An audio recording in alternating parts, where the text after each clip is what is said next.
Como eu vim da pobreza, eu nunca tive dúvida nenhuma que ser pobre é uma coisa mais difícil do que ter dinheiro. Não quer dizer que ter dinheiro vai ter felicidade, não tem nada a ver. Não quer que ter dinheiro vai salvar meu casamento, não tem nada a ver. Não quer que ter dinheiro eu vou educar melhor meus filhos, também não tem nada a ver. Só que a vida é um pouco mais leve, porque eu não me preocupo com algumas coisas, como boleto, hospital, porque eu posso pagar coisas que tornariam minha vida mais pesada. Jacó tinha essa determinação, eu tinha essa determinação. Então a pessoa que tem muita dúvida, muita crise mental, ganha dinheiro ou não ganha, é certo ou não é, pecado ou não, Deus quer, Deus não quer, o governo vai me ajudar ou não vai. Pessoas que não são obstinadas, obcecadas, elas não vão ganhar dinheiro. Segunda coisa é a mentalidade. A mentalidade Jacó sempre teve. Eu vou ganhar, só que eu não sei como. Onde ele aprendeu a ganhar? Com o cara mais difícil da vida dele, o que mais enganou ele, Labão. Às vezes você tá, o sogro. Às vezes você tá reclamando de pessoas difíceis na tua vida, mas é com elas, cara, que você sofre emocionalmente o suficiente para aprender. A dor é uma professora da escola da vida. Jacó, ele sabia administrar e multiplicar. E isso está totalmente ligado à saúde emocional. Porque as pessoas, quando eu acompanho como mentor, assim, muita gente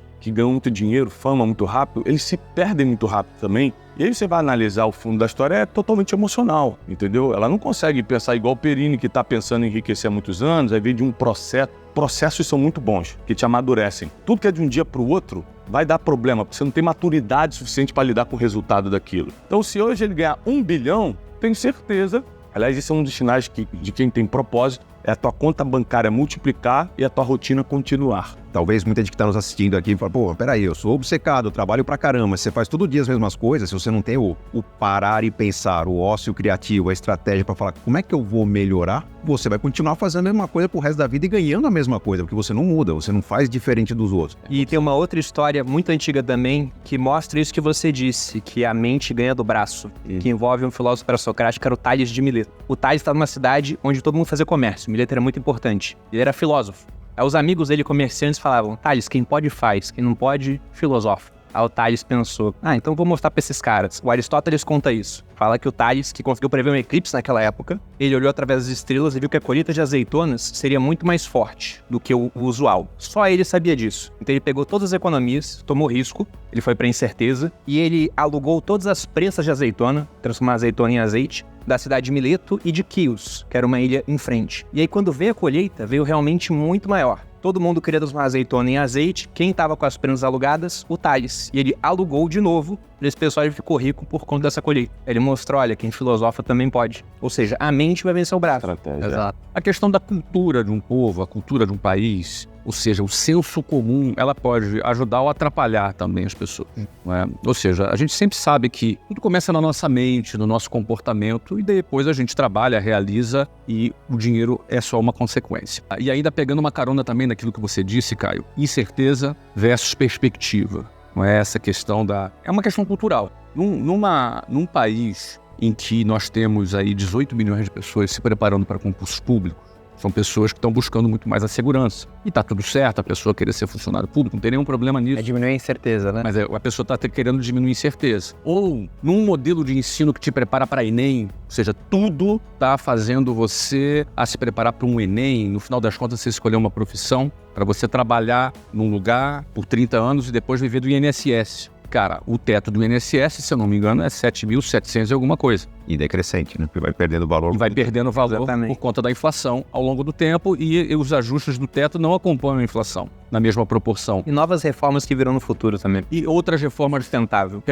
A gente sabe também que a previdência não é sustentável, não é? Você não tem um número de entrantes suficiente para bancar os que vão se aposentar, haja visto que a medicina evoluiu e as pessoas estão vivendo mais. Então a conta da Previdência não fecha. Ou seja, o cara entra na escola e ele começa a ser catequizado para um modelo que é estudar, ir para a faculdade, arrumar um emprego e viver do INSS. Este modelo afasta, isso é o senso comum, afasta as pessoas do milhão. Afasta as pessoas do milhão. Matematicamente, este modelo afasta as pessoas do milhão. As pessoas estão dentro deste modelo, são treinadas para esse modelo, ou seja, esse senso comum faz um treinamento mental nessas pessoas para que elas sigam esse modelo. E sair desse modelo não é fácil. Então nós temos uma questão estrutural, cultural, que afasta as pessoas da riqueza.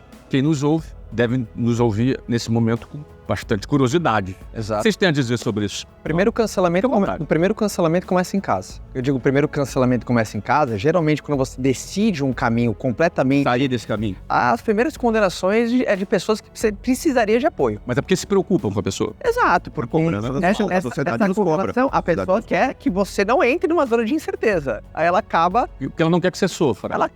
neutralizando a tua perspectiva. Então, obviamente, as pessoas próximas a nós nos amam. Então, mas existem essas forças, por exemplo, a parte cultural. Então, desde o apoio não acontece em casa. Ou quando eu falei para meus pais que eu ia ser vendedor, né, porra. Então, principalmente minha mãe, né? Você é tão cara, né? Você é criança, não, eu quero ser astronauta. Você pode ser o que você quiser. Você virou adulto, você é vendedor. Porra, vendedor, cara. Bom, a gente aqui nesse programa busca trazer para você ideias que façam você questionar, trazendo pessoas magníficas como essas aqui, para que você possa consumir essas ideias e não vão adotar como a verdade absoluta para sua vida, mas quem sabe ser uma semente para você começar a questionar. Tô lendo um livro agora sobre a história do risco. Ele fala sobre o uso dos algarismos indo-arábicos. Teve um italiano chamado Fibonacci, foi lá no Oriente, aprendeu os algarismos, voltou, escreveu um livro matemático chamado Liber Abaci, o livro do ábaco. Os Medici, em Florença, olharam aquilo e falaram: meu Deus, é muito mais fácil fazer conta assim, para emprestar dinheiro e cobrar juros, do que usar algarismo romano. Como é que você faz uma conta de 18 vezes 33 algarismo romano? Como é que é 18,5 algarismo romano? Não tem. Os caras começaram a usar a matemática nova, prosperaram pra caramba e depois fizeram o Renascimento. Ditaram que era cultura. Então, toda hora, a revolução tecnológica que acontece, a pessoa que tá em casa, principalmente aquela que tem pouco a perder, como você tinha quando era jovem, tem que mergulhar de cabeça. Lá no Bitcoin lá atrás, eu digo até que eu pude fazer isso porque eu não tinha a reputação que eu tenho hoje. Era muito mais fácil pra mim, que era desconhecido, do que pro Serbase, que era hiper conhecido com 10 livros publicados. Porque eu não sabia se ia dar certo. O Serbase tinha que olhar e falar: cara, eu até gosto, mas eu não posso apoiar publicamente isso, porque se não der certo vai arranhar minha imagem. Eu não tinha imagem. Então quem tá em casa e é anônimo, não tem imagem, toda a revolução tecnológica mergulha de cabeça. Porque algumas podem não virar, mas aqui virar muda o cara de patamar. Só uma coisa que você falou que quem tem dinheiro dita As normas culturais. as normas culturais. Então, vou te provar isso biblicamente. A única função do dinheiro na Bíblia são duas. Uma, te posicionar na sociedade, e a segunda, para que você tenha voz. Essa é a função. Você não vai encontrar outra função do dinheiro na Bíblia. É te posicionar. Para quê? Para você ditar. Porque o dinheiro dita regras. Aqui vai ser assim. Por que vai ser assim? Porque eu sou o dono desse lugar. Vai ter que ser assim. Então, te posiciona e te dá voz. Então, e para que você usa esse posicionamento, essa voz? Para fazer o bem, para socorrer os indefesos, os pobres. Provérbios diz que quem dá aos pobres empresta para Deus. A única forma bíblica de Deus ficar te devendo alguma coisa, que ele nunca deve nada ao ser humano, é você ajudar os pobres. Então, para que a gente prospera biblicamente? Primeiro, para socorrer a nossa família. A Bíblia diz que se a gente não faz primeiro para a nossa família, a gente negou a fé e é pior do que o infiel, está escrito. Então, não tem problema nenhum de você prosperar e dar a casa que a sua família merece, o carro que eles podem usar das viagens, mas e depois disso? Porque o dinheiro já passou do limite do bem-estar da tua família. Aí a gente começa a usar esse posicionamento e a voz que o dinheiro dá para o bem comum. A gente começa a ditar regras que vai trazer um pouco mais de justiça para o mundo, de igualdade para as pessoas, que a gente não consegue mudar o mundo inteiro, mas as pessoas que estão à nossa volta, a gente não consegue ajudar um vizinho que está do nosso lado sem o gás e você tem dinheiro para 30 botijão de gás. Então, a gente começa a fazer o bem com aquilo e essa é a função bíblica do dinheiro.